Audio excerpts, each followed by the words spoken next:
Hey there fellow nerds, welcome to Nerdy News. In today's video we'll be counting 8 villains that deserve to make an appearance in the unnamed solo Spider-Man movie. Bear in mind there's been no villain confirmation, but a huge rumour getting around that Billy Zane could be playing Vulture, along with Jason Biggs, also rumoured to be playing Scorpion. But before we start the list, we are not including previous villains just to keep it fresh. Unless we feel like the villain didn't get the full chance on the big screen, such as Venom's small screen time in Spider-Man 3. So don't go expecting to see Green Goblin, Doc Ock, etc, etc. Number 8. Hobgoblin. So we've now had a total of 3 Green Goblins now, 2 being Harry Osborn and 1 being Norman Osborn. So why can't we have a different villainous Goblin? Hobgoblin was first introduced in Amazing Spider-Man issue 238. He can be just as crazy and evil as the Green Goblin, and actually deserves the spotlight for once.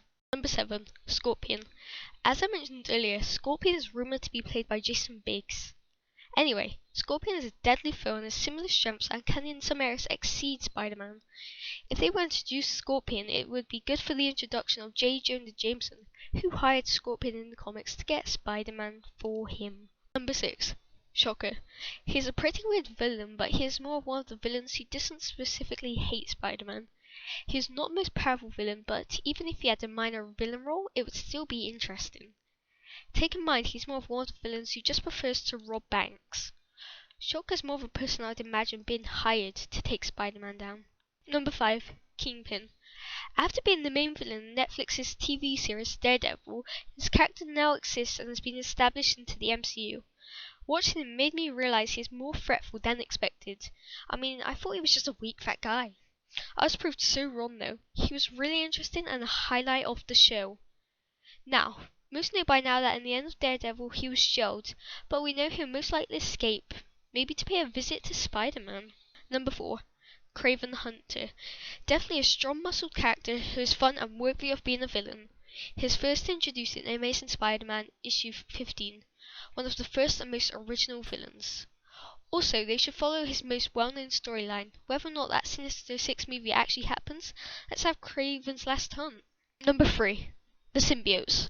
Although we got Venom for a small amount of screen time in Spider-Man 3, I did say some villains need to be redeemed, mainly Venom. It would be interesting to see Venom produce carnage like he did in the comics.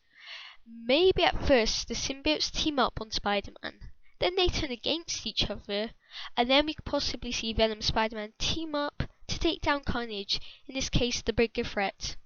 Let's also not forget Carnage made Toxin, but remember that's a bit too far into these Spider-Man storylines to fit into a movie. If they do introduce Carnage, they'd perhaps need to give it a more older rating, like 18, due to him being a complete psychopath. But it's Marvel, so if we get him, don't expect a killing maniac. Number 2. The Vulture. It's a strange pick, but Vulture is definitely one of my favourite villains, along with number 1. Ever since I saw his wings teased in Amazing Spider-Man 2, the only thing that got me excited was expecting him to fight against Spider-Man. We've never really seen villains like Vulture, so it would be interesting to see how they would show him as more of a threat. Also, as mentioned earlier, he is rumoured to be played by Billy Zane. Let's not forget he is a favourite original member to a group called the Sinister Six. Now, before we announce number 1, let's take a look at some honourable mentions.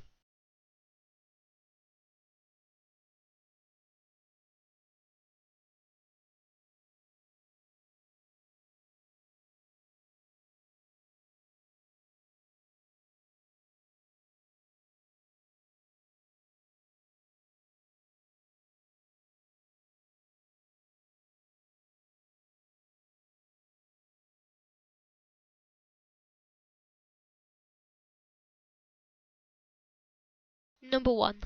Mysterio. I didn't find this a hard pick. Mysterio is definitely a favourite to many fans as well as me. His powers are very unique and I feel he could play a very threatening villain for a movie. He has a strange but fun costume design with the fishbowl head. It also came to my mind if he would be the kind of villain to be responsible for an Infinity Gem. Maybe the Time Gem. Once again, like Vulture, let's not forget his importance to the Sinister Six. Thank you for listening to our top 8 picks of possible Spider-Man villains for the new rebooted movie. Who do you think should be the villain of the show? Let us know.